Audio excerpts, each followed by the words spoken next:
ମଣିଷ ବଞ୍ଚିବା ପାଇଁ ବାହାନା ଖୋଜେ କିନ୍ତୁ ସେ ମରିବା ପାଇଁ ବାହାନା ଖୋଜିବ।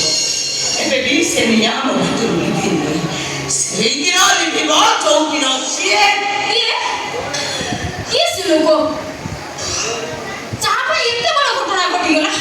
ଅବିବାହିତ ରହିଲେ ବାପା ଆତ୍ମହତ୍ୟା କଲେ। କିଏ ସେ ବେଇମାନ ପଶୁ? ଓ ଭାଇ ଡକ୍ଟର ଅମ୍ଳାନ ସାମନ୍ତ। ମୋ ଭାଇ? ନା ନା, ମୋ ଭାଇ କେବେ ବି ଏମିତି କାମ କରିପାରିବନି, କେବେ ବି ନୁହଁ। ଆମେ ମୁଁ ମିଛ କହୁଛି, ଆମେ ସମସ୍ତେ ମିଛ କହୁଛୁ। ଆପଣମାନେ ମିଛ କହୁଛନ୍ତି। ମୋ ଭାଇକି ମୁଁ ଯେତିକି ଜାଣିଛି ନା, ତାପରେ ମଣିଷ ନୁହେଁ, ସେ ଗୋଟେ ଅମଣିଷ ପଶୁ ଜାଣୁଆ। ଆରେ ତାର ଦିଦିଟା ପରିବାର ଅଛି ବରବାଦ ହେଇଗଲା। ରୂପସୀର ବାବା ମରିଗଲେ, ମୋ ସ୍ତ୍ରୀ ଗଲା, ମୋ ପୁଅ ଗଲା। ଜଣେ ସଂସାର କରିପାରିଲାନି, ଆଉ ଜଣେ ସଂସାର କରିବି ସଂସାର ହେଇପାରିଲାନି। ଭବିଷ୍ୟତ ଅନ୍ଧାର ହେଇଗଲା। ଲୁହର ଓଜନ ଲୁହାଠୁ ବେଶୀ ଶ୍ରାବଣ।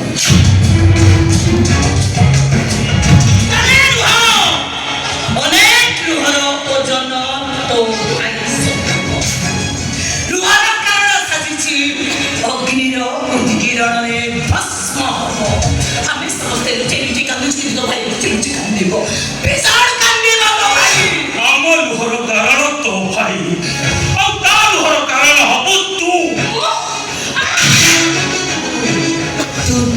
ତୁ ମୁଁ ଜାଣିଛି ତୁ ତୋ ଭାଇର ଏମିତି ଗୋଟେ ଜଖମ ଯୋଉଠି ପଥର ନୁହଁ ପବନ ବଜେ ତୁ ଅସହ୍ୟ ଯନ୍ତ୍ରଣା ହୁଏ ଆଉ ତୁ ଛୁଟି ପଡ଼ିଯାଏ ତା ଦେହରୁ ରକ୍ତ ଝରେ ଆଉ ତୋ ଦେହରୁ ରକ୍ତ ଝରିବେ।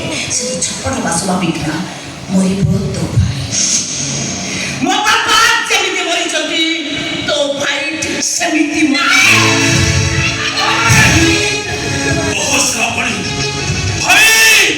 ମତେ ବଞ୍ଚାଅ ଭାଇ, ମତେ ନେଇ ଯାଅ।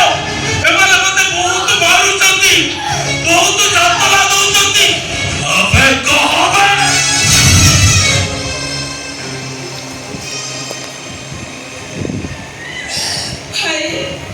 ଭାଇ ମତେ ବଞ୍ଚେଇ ଦେ ଭାଇ। ଏବେ